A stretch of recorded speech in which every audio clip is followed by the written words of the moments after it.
Hey everybody, it's Evan with Let's Do This. So this is my first real weekend up at the new place, and got the mower up there, and this is what it looks like after I mowed the lot. Like I promised, I'll be showing updates as I go. We're getting the electricity in soon.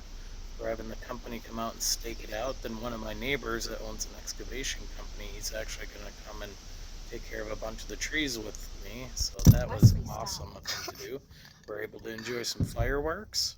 Wait, what if all And this then this is us in the was pop-up. actually... This is the sleeping situation with our two dogs and two kids on the far end.